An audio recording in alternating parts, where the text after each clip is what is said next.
सर्दी की आमद शुरू हो गई है और इसी के साथ पूरे सूबे में सियासी सरगर्मियां बढ़ गई हैं। बात करें हम निकाय चुनाव की तो इसकी रणभेरी बज चुकी है। हालांकि अभी तिथि की घोषणा नहीं हुई है, लेकिन लगभग सभी प्रमुख सियासी दलों में इस चुनाव को लेकर के रस्साकसी, खींचतान और गुड़ागणित शुरू हो गया है। अगर हम सहारनपुर की बात करें तो पश्चिमी उत्तर प्रदेश का यह महत्वपूर्ण जिला है और सत्तारूढ़ भारतीय जनता पार्टी के प्रदेश अध्यक्ष भूपेंद्र चौधरी इसी सिलसिले में आज सहारनपुर पहुंच चुके हैं। वह मां शाकुंभरी देवी के दर्शन करने के बाद थोड़ी देर बाद यहाँ सर्किट हाउस में, जैसा कि हम दिखा रहे हैं कि अंदर सभागार में उनकी पत्रकार वार्ता होनी है। और भूपेंद्र चौधरी जो कि प्रदेश अध्यक्ष हैं, उनके अलावा लोक निर्माण राज्य मंत्री कुंवर ब्रजेश सिंह और संसदीय कार्य राज्य मंत्री जसवंत सैनी समेत तमाम सारे दिग्गज यहाँ पर इकट्ठा हो रहे हैं। और प्रेस वार्ता करने के बाद भूपेंद्र चौधरी जैसा कि वो पार्टी के दिल्ली रोड स्थित जिला कार्यालय पर जाएंगे और वहाँ तीनों जिलों के जो सहारनपुर मंडल के अंतर्गत आते हैं, सहारनपुर, शामली और मुजफ्फरनगर, इन तीनों जिलों के पार्टी पदाधिकारियों से रायशुमारी करेंगे, निकाय चुनाव पर चर्चा करेंगे। हम आपको बता देना चाहते हैं कि 2017 में जो निकाय चुनाव हुआ था उसमें 16 में से भारतीय जनता पार्टी ने 14 सीटें जीत ली थी। केवल मेरठ और अलीगढ़ 2 सीटें ऐसी थीं जहां पर भारतीय जनता पार्टी को पराजय का सामना करना पड़ा था और वहां पर बसपा के हाथी की चिघाड़ सुनाई पड़ी थी।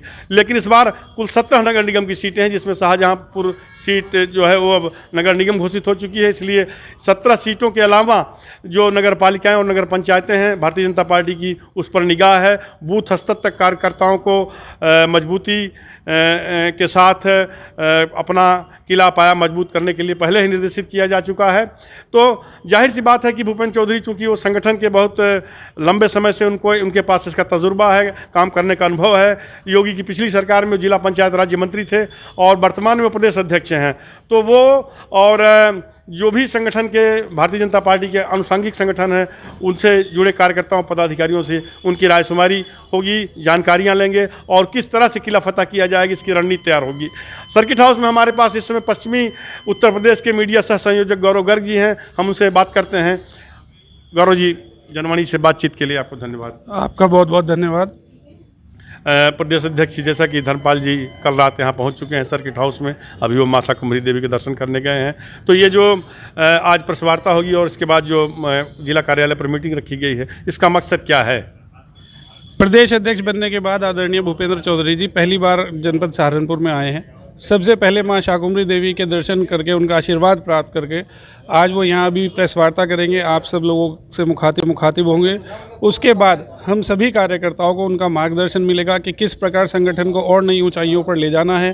पार्टी के जो आने वाले संगठन के जो कार्यक्रम और अभियान हैं उनको किस प्रकार से और ज़्यादा सफल बनाना है, इस विषय में उनका मार्गदर्शन हम सबको प्राप्त होगा। बहुत बहुत धन्यवाद। तो ये थे गौरव गर्ग जी, पश्चिमी उत्तर प्रदेश के मीडिया सह संयोजक। जैसा कि उन्होंने बताया कि प्रदेश अध्यक्ष भूपेंद्र चौधरी जी कल रात ही आ गए थे और आज वो पार्टी कार्यकर्ताओं से रायशुमारी करेंगे। इसके पहले वो पत्रकारों को संबोधित करेंगे। एक प्रेस कॉन्फ्रेंस यहाँ पर रखी गई है, थोड़ी देर में भूपेंद्र चौधरी यहाँ पर पहुँचने वाले। धन्यवाद। मेरे लिए गर्व की बात है कि मैं उस समुदाय में पैदा हुआ हूँ। जयंत चौधरी जी ने बहुत बड़े घर जन्म लिया है, लेकिन मेरी पार्टी ने मुझे इस काम में लगाया है। मैं आज बीजेपी का कार्यकर्ता नहीं हूँ जी।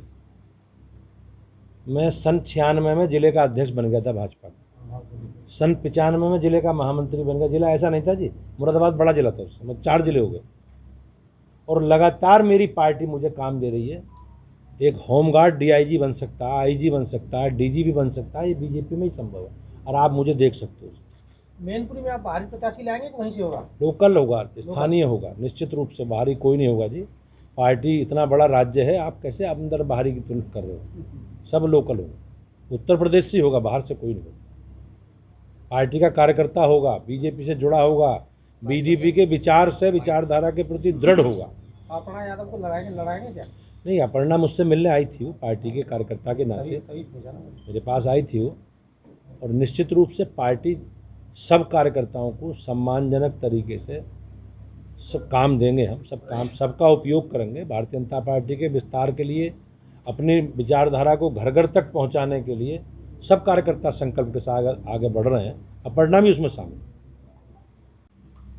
हमारी सक्रियता, हमारी मेहनत और हमारी सरकारों के काम और प्रदेश के माननीय मुख्यमंत्री जी के नेतृत्व में जो काम किए हैं और जनता का नेतृत्व के प्रति विश्वास है, तो मुझे नगर निकायों में भी हम बहुत अच्छे परिणाम हम लोगों को मिलने वाले हैं। इस संकल्प के साथ हम लोग आगे बढ़ रहे हैं।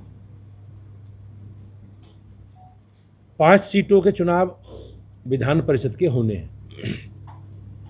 हालांकि सहारनपुर मंडल उससे जुड़ा नहीं है, लेकिन आप लोगों की केवल जानकारी मात्र के लिए 2 सीटें शिक्षक निर्वाचन क्षेत्र की हैं, कानपुर और प्रयागराज और झांसी। 3 सीटें स्नातक निर्वाचन क्षेत्र की हैं, मुरादाबाद बरेली, कानपुर उन्नाव और गोरखपुर आजमगढ़ अयोध्या, ये वाला जो क्षेत्र है, बड़ा क्षेत्र। भारतीय इन चुनावों में हर बार नई मतदाता सूची बनती है, नए बार वोट बनवाए जाते हैं। तो स्नातक निर्वाचन क्षेत्र में भी हम लोगों ने बहुत बेहतर घर घर संपर्क करके अपने कार्यकर्ताओं के माध्यम से, अपने कैडर के माध्यम से, जिन लोगों ने 3 वर्ष अपने स्नातक की पढ़ाई पूरी की है, उन्हें वोट बनने का अधिकार है। अधिकांश कार्यकर्ताओं ने हमारे वोट बनवाए हैं। शिक्षक क्षेत्रों में भी जो अध्यापक हैं, उनके मतदाता बनाने का अभियान पार्टी की ओर से लिया है। स्नातक निर्वाचन क्षेत्र के विधान परिषद के चुनाव भारतीय जनता पार्टी लड़ती रही है पहले भी, लेकिन पिछली बार हम लोगों ने शिक्षक की जो 8 सीटें हैं, उन पर भी चुनाव लड़ने का हमने निर्णय लिया था। तो 2 सीटें ये हैं, क्योंकि द्विवार्षिक चुनाव होता है हर वर्ष में विधान परिषद का। तो अधिकांश सीटें पिछली बार भी शिक्षक की हम जीते थे, लेकिन 1-2 सीट हम हारे थे। स्नातक निर्वाचन क्षेत्र के 3 प्रतिनिधि भाजपा के। हम लोग 5 सीट जीतने के लिए पूरी तैयारी के साथ संकल्प के रूप में हम लोग चुनाव लड़ेंगे। जो स्नातक की सीटें हैं वो भाजपा के पास, तो हम अपनी 3 सीटों को बचाने की हमारे पास लक्ष्य लेकर हम आगे बढ़ेंगे। और जो नई सीटों के शिक्षक का चुनाव हम लोग लड़ने जा रहे हैं, उसे भी जीतने के संकल्प के साथ हम लोग आगे बढ़ेंगे। संभवतः ये चुनाव जनवरी में प्रस्तावित प्रक्रिया के नाते, हमारा राजनीतिक दल लोकतांत्रिक प्रक्रिया के आधार पर हम लोग चयन करते हैं। तो चयन की प्रक्रिया हम लोगों ने जिले से क्षेत्र और क्षेत्र से प्रदेश में नाम मांग कर और मोटा मोटा सहमति बनाकर केंद्रीय चुनाव समिति को भेजे हैं। मुझे ऐसा लगता है कि आज शाम तक या कल, क्योंकि नामांकन मैनपुरी और खतौली का 17 तारीख में है, रामपुर का 18 तारीख में, मतलब अंतिम 18 में। तो निश्चित रूप से निश्चित समय अवधि पर हम लोग अपने प्रत्याशी घोषित करेंगे। लेकिन पार्टी की तैयारी पूरी है, संगठन की पूरी तैयारी है। हम लोग अपने संगठन के आधार पर, अपने कार्यकर्ता की मेहनत, सक्रिय संपर्कों के आधार पर चुनाव लड़ते हैं। बहुत निश्चित समय अवधि में हम अपने प्रत्याशी से हम अच्छे राजनीतिक परिणाम आए, इसके लिए प्रयास करेंगे। अब ये देखिए, आपने कहा कि भारतीय जनता पार्टी निकाय चुनाव को लेकर रणनीति बना चुकी है, तो आपकी रणनीति में अल्पसंख्यकों का क्या है? खासतौर से मुसलमानों अब इस दृष्टि से मत विचार करें। अब भारतीय जनता कहते, सुनोगे ना, भारत का आप बोलते रहो, पहले आप बोलो, उसके बाद बोलो। मैंने कह दिया ना, तो आप चुप रहो, फिर मेरी सुन लो ना, आपकी पार्टी प्लीज मेरा सुन लो, जो आपने कहा था मेरे सुन लो। अब भारतीय जनता पार्टी किसी एक जाति वर्ग विशेष की पार्टी नहीं, हम किसी एक भाषा भाषी क्षेत्र की पार्टी नहीं है। हम लोगों का संकल्प है सबका साथ, सबका विकास और सबका विश्वास। इसी सिद्ध फार्मूले के साथ हम लोग आगे बढ़ रहे हैं। हमारी योजनाओं में जितनी भी योजनाएं हैं, किसी के साथ कोई भेदभाव नहीं है। हम सबको साथ लेकर चलने के संकल्प के साथ आगे बढ़ रहे हैं। और निश्चित रूप से निकाय चुनावों में समाज के सब वर्गों की भागीदारी के साथ आगे बढ़ेंगे। मैंने पहले भी कहा, सब वार्ड लड़ेंगे, सब चेयरमैनी का चुनाव लड़ेंगे। हाँ, निश्चित सबको देंगे, सबको लड़ाएंगे। अध्यक्ष जी, जयंत चौधरी ट्वीट करते हैं और वो कहते हैं कि बाबा अब तो चुनाव आ गया है, अब तो गन्ने का मूल्य घोषित कर दो, क्या कहेंगे आप? जब दो गन्ना- देखो, गन्ना दोनों- बेल्ट है, जब गन्ना दो बेल्ट सीटें- है, दो सीटें गन्ना आपके कई गन्ना सालों बेल्ट से है। गन्ने का मूल्य जो दोनों है सब सीटें गन्ना बेल्ट की हैं पूरी तरह। हमारे लिए प्राथमिकताओं में शुगर मिल समय से चलें, ये भी हमारी प्राथमिकता में है। शुगर मिल समय से बंद हो, ये भी हमारी प्राथमिकता में है। गन्ने का भुगतान सही समय पर सुनिश्चित हो, ये भी हमारी प्राथमिकता है। जहाँ तक गन्ने के रेट का विषय है, वो निश्चित समय आएगा, उसके लिए सरकार विचार कर रही है, हम उसके लिए प्रयास कर रहे हैं। लेकिन हमारी प्राथमिकताओं में शुगर मिल बेचना नहीं है जी, शुगर मिल बंद करना नहीं है। जो लोग प्रश्न खड़े कर रहे हैं उनकी से पूछो, समाजवादी पार्टी और बसपा की सरकार में कितने शुगर मिल बंद हुए और कितने शुगर मिल लोगों ने बेचे। हमने नए शुगर मिल लगाने का काम किया, हमने शुगर मिलों की क्षमता का वृद्धि का काम किया और निश्चित रूप से सही समय से निश्चित समय से शुगर मिल चलें। एक गन्ने की प्राई बंद ख़त्म करके शुगर मिल बंद हो और आप गन्ने के भुगतान की स्थिति देखो। मैं विश्वास के साथ कह सकता हूं कि बहुत जल्दी, और हमने अपने संकल्प पत्र में भी कहा कि हम केन एक्ट की व्यवस्था के तहत 14 दिन में गन्ने की भुगतान की व्यवस्था सुनिश्चित कराएंगे। ये हमारे संकल्प पत्र में है।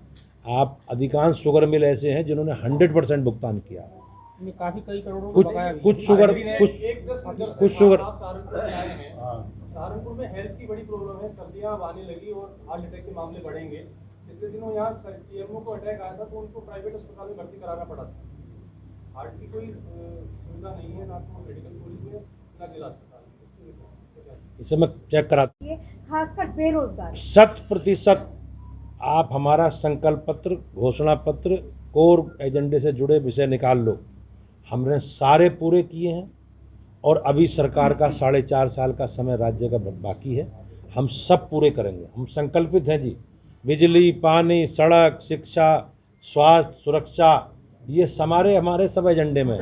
धारा 370, कॉमन सिविल कोड, राम जन्मभूमि, सब हमारे एजेंडे में।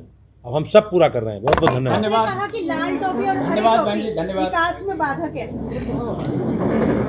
लाल टोपी विकास में बाधक ही है, सब जगह सड़कों में वही बैठते हैं।